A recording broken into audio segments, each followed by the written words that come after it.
We are live from Lev Haolam. As you can see, I'm in the Lev Haolam office today, and we're just going to give a moment for guests to be able to join us.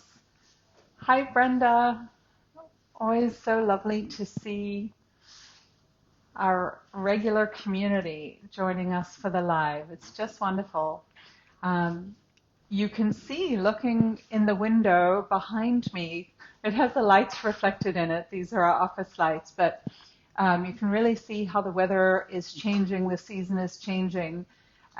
It's very strange for me to drive home and it's dark already by the time I get to my house. You know, I really love arriving home when it's still light, but that season is definitely transitioning out. Good afternoon. Hi, welcome everybody. I'm sure you have all been watching the news and feeling nervous about what's happening here in Israel. So we'll talk a little bit about that as well as the holidays. Thank you. It is so good to see you too. It really is. This is always, I think, it's good for my soul. I feel like this connection just really it's good. It reminds us all over here in Israel just that we have such an extraordinary community, global community around the world, and that no matter what is happening here, there are dedicated, supportive people who are with us. I see that Fran joined us. Fran, I really am keeping your son in prayers and hoping that he will be safe. One of our community members, Fran, has a son here in Israel who's serving in the defense forces, and he has been called up again. So we're just sending lots of love to you because I know it's very, very hard for parents. My goodness, that kind of level of worry is next level. You know, you worry about your kids anyway, but it just brings it up a whole nother notch. Our Avi has been called back up again. He will be going back into his reserve army unit probably within the next week. Everything is a little bit fluid, so we never know exactly the date, but we do know that he'll be going in before the holidays, so that means like within the next 10 days.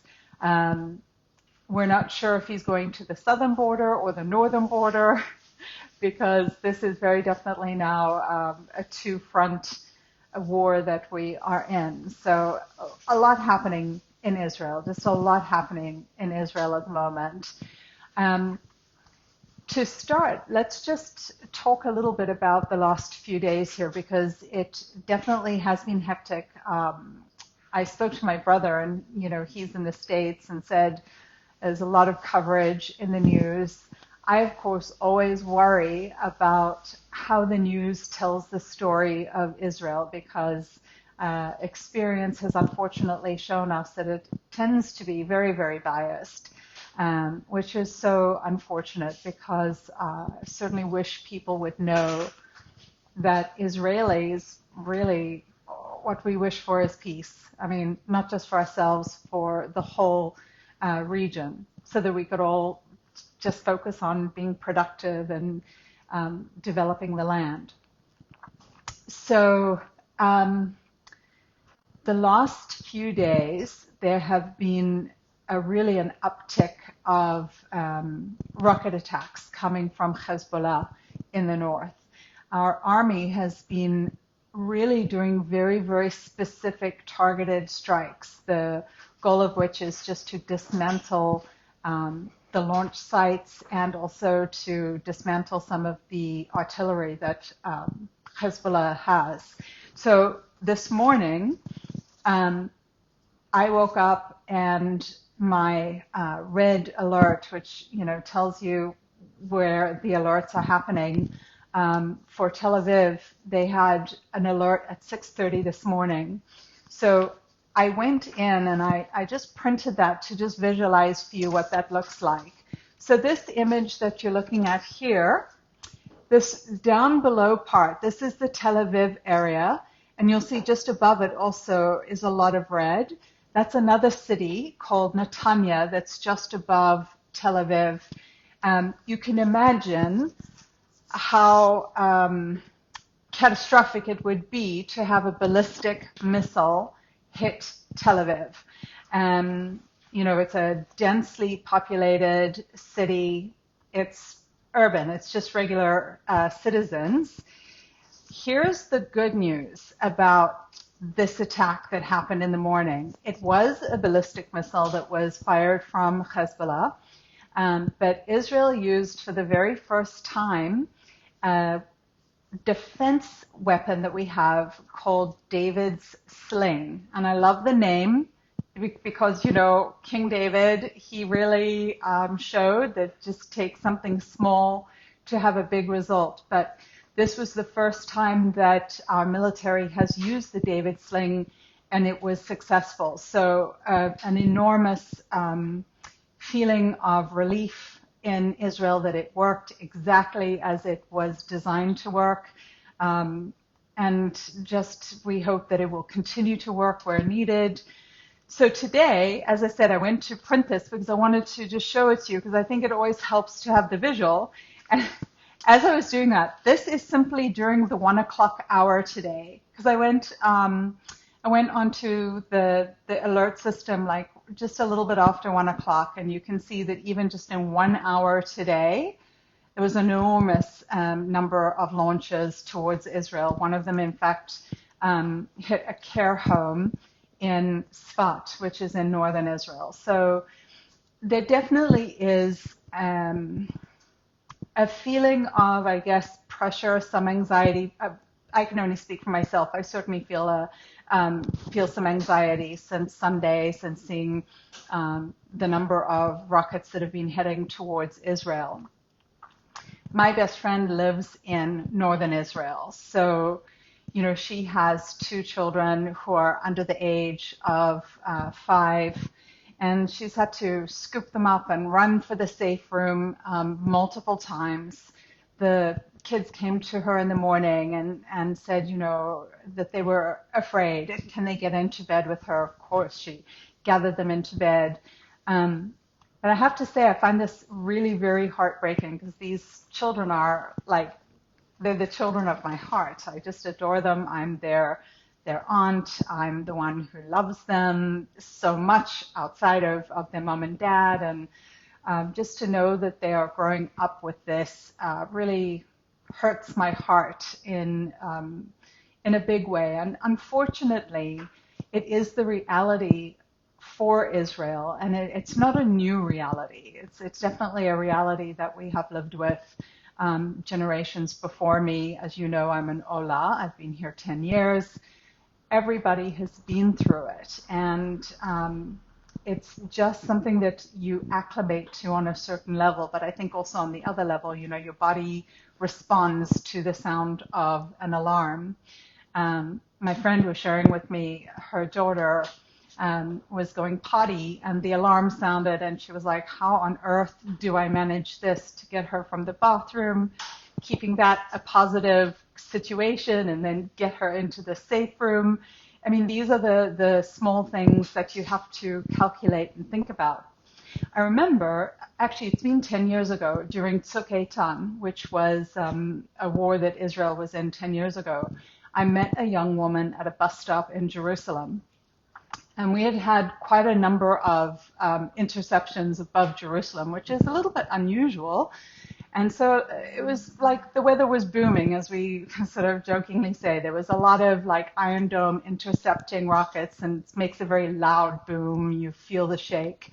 And this young woman was sitting next to me on the bench, and she was quivering and quivering. And, so I started talking to her, and she explained to me that she grew up in the southern part of Israel, in Sderot, which is one of the places that was attacked on October the 7th. And she grew up with these alarms and rockets day in and day out incessantly. And in Sderot, they have 15 seconds to get to a safe room, which is nothing really. And she said she would be so terrified even to go shower. And so she was trying to figure out how to shower and be partially dressed at the same time in case there was an alarm. That's the hard reality. That's the part that, you don't see in the news, but it is sort of part of the day-to-day experience for those of us in Israel. So I know from talking to people in the Lev Haolam community that you are worried. And I've had messages asking, how are we? Is everybody okay with Lev Haolam? So I am happy to report that, yes, we are okay. Our producers are okay. We do, of course, have producers in the far northern area, Rosh Pina, which also was hit. We have producer there, The Well. Thank God they're okay. So we really appreciate, all of the messages, all of the words of support and encouragement. One thing that you can do that would be very helpful for Lev Haolam in particular is to engage with our content on social media. So if you're on Facebook, if you're on Instagram, it's very helpful in terms of the meta algorithm to have our community interact with the content. So if you can leave a comment, or if you love it, share it, or just give a reaction, it really does help us. So that is something very concrete that you could do. And hopefully it'll be fun too. I promise we'll share some good stuff there for you. So it will be good. If you ever wish that you could sing Hatikva, the national anthem, you guys, we put up a beautiful video. I think it was on Sunday or Monday, which has the most gorgeous rendition of Hatikva, and you can certainly follow along the transliteration. And before you know it, you will be singing Hatikva just like an Israeli. So I think that's kind of a fun thing to do. And that's the current event update as of this minute. It could change, my friends, in the blink of an eye, for good, for challenging, however it goes. But I do promise you, however it goes, we are resilient in Israel. We have learned to be resilient. And we manage that because, we have some support. And I saw that somebody had mentioned that, the God of Israel doesn't slumber nor sleep. And I think that is really the thing that we have to lean into. And certainly when you feel some anxiety, that's for me what I do. And actually it is Psalm 121 that I say, because it helps to regulate my nervous system if I feel myself getting a little bit wound up. I think everybody here has their go-to thing that they do, their favorite psalm that they say.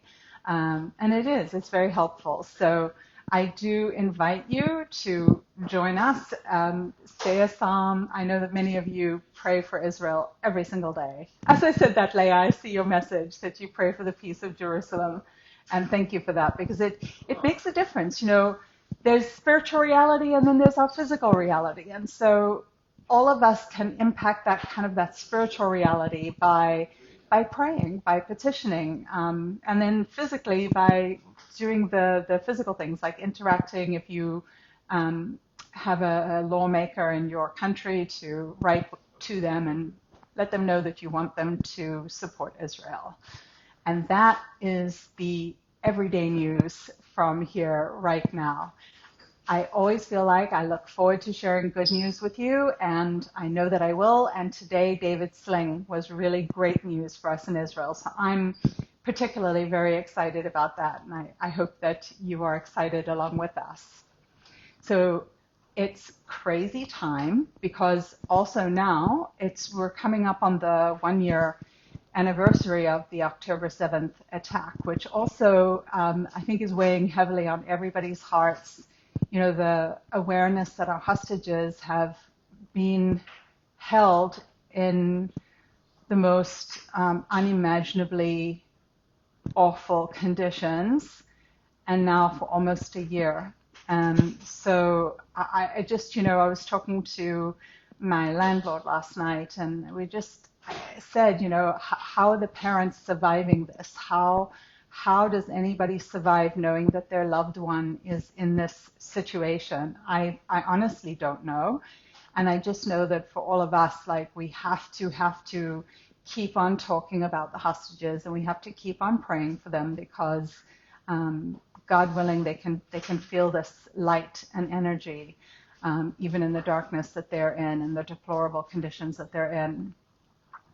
And that means, because it's a year, it means that we're coming into the high holiday season for Jews around the world, which is really, really challenging. So it's definitely like a double reality that we are working in at the moment. We are, by the way, Anne, I do see your message, and I'll send you a link to the page. It's Lev Haolam.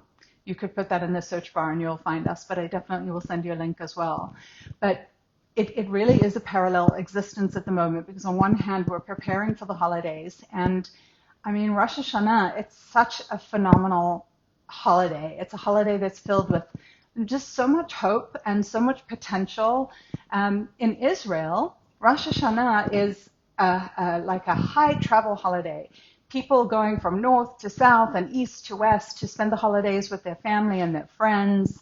I'm not sure really how the situation is going to affect it this year. My feeling could be that some people just sort of don't want to travel this year just because of all of the trouble. So we'll see how it affects that. Rosh Hashanah is also known in Hebrew as Yom Hadin, which is Judgment Day. And Jewish tradition teaches us that it's the judgment day for the entire world, not just for the Jewish people, for all of us, every single one of us. So it's a powerful day. And I think it's a day that we have to lean into and really just go with so much good intention and so much light. And really, I think that all of our prayers this Rosh Hashanah will feel quite different than any other time of the year, any other Rosh Hashanah in the past. So we still will do all of the traditions, like dipping the apple in the honey. Because why? We're hoping for a sweet new year. Maybe we'll chug the whole jar of honey, We want to usher in a sweet new year. So we'll dip the apple in the honey. We'll say the prayers together. We'll eat the challah with our friends. Actually, I printed this picture. I wanted to show it to you. This is Herbie Dan, who is one of the producers that we work with. Herbie lives in Beit El in Samaria. And I want you to notice the challah. It's round, which is unusual. So Rosh Hashanah is a time that we eat round challah because it reminds us of the completion of the cycle of the year, the circle of life, eternity. Oftentimes people also at Rosh Hashanah will sweeten their challah with a little bit of honey, all of those things. So it's all about a sweet new year. I see, Leah, that you say, is this new year called the year of the open door? I am not familiar with that, but I will do a little investigation and return to you and let you know. The other symbol that we see a lot with Rosh Hashanah is the pomegranate. And it's interesting because the pomegranate is one of the 7 species, of course, of the Holy Land. And these trees just grow all over Israel. They like it here, and they produce the most delicious fruit here. And just around Rosh Hashanah is the time that the fruit is ready to be taken from the tree and to be enjoyed. And they're so healthy. But why pomegranates? Well, did you know that the seeds inside the pomegranate, there's about 613 seeds in every pomegranate, which is the number of commandments that the Jewish people receive from Hashem. And so it reminds us that we want the new year to be filled with mitzvot, filled with good deeds, in the same way that the pomegranate is filled with all of the seeds. So it's a nice time of year for symbolic foods. And I remember somebody who said she just wanted one good date so that she could get married, so she ate a date, a nice, fresh, plump Israeli date on Rosh Hashanah. So you can have a little bit of fun with it. Something just for you guys to know for Lev Haolam, it does mean that we will be closed. So from next Wednesday evening through to Saturday night. So we have the 2 days of Rosh Hashanah, and then immediately we go into Shabbat. So if you need to reach us, just know that there won't be anybody in the office for those 3 days. Following Rosh Hashanah, we go into the 10 days, which is what we call it. So you count from Rosh Hashanah to Yom Kippur, it's 10 days. So these are also called the 10 days of repentance. In Israel, you really feel these 10 days. I mean, Jewish communities worldwide will be doing the same thing. So your friends and neighbors, wherever you are, who are Jewish, will be going through the same cycle as well. But in Israel, because we're not 0.5% of the population, but rather it is a Jewish homeland, so we're kind of on that Jewish calendar and a Jewish vibe. So those 10 days, you really do feel kind of the auspicious nature of those days. Everybody is going to the kotel for slichot. People are really praying extra hard because we are taught that from Judgment Day until Yom Kippur, we have this opportunity to, if we need to, tip the scale a little bit in our favor, because it's our judgment is not sealed until Yom Kippur. So you do get a sense of the importance of this time when you're in Israel, because everybody is sort of thinking about it and moving forward with it. And I think this year, obviously, because of the anniversary from October 7th until now, we feel it in a really, I think, a very profound, intense way. So the sense of urgency to pray in Israel feels very, very strong. We have a different calendar than the Gregorian calendar. So October 7th last year actually happened on a Jewish holiday called Simchat Torah. So this year, it's almost like there are going to be two anniversaries. We're going to have that October 7th anniversary, but then we're going to lead from Yom Kippur into Sukkot and into the Jewish calendar anniversary.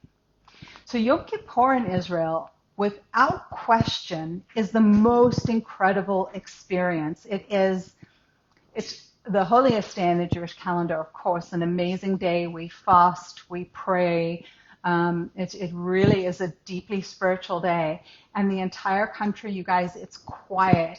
There's almost no cars on the road on Yom Kippur. Some people even just go and sit on the highway with their friends. And there's some people have a tradition of riding their bikes on the highway because there are no cars. There's just no cars. So you feel the stillness of the day.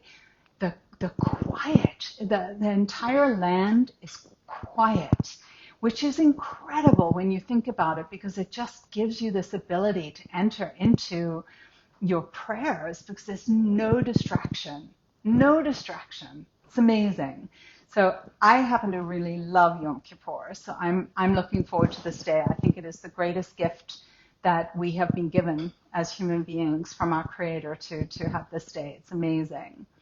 Of course, in 1973, on Yom Kippur, Israel was attacked by Syria and Egypt. So there's, I think, again, also because of the events of last year, this year, it's kind of an echo in our minds. We are thinking about these different things. But the day itself is really just about spirituality. It's about prayer. It's about connecting with the divine. It's about really going inside and finding a place of renewal and hoping for really a good judgment for the year to come.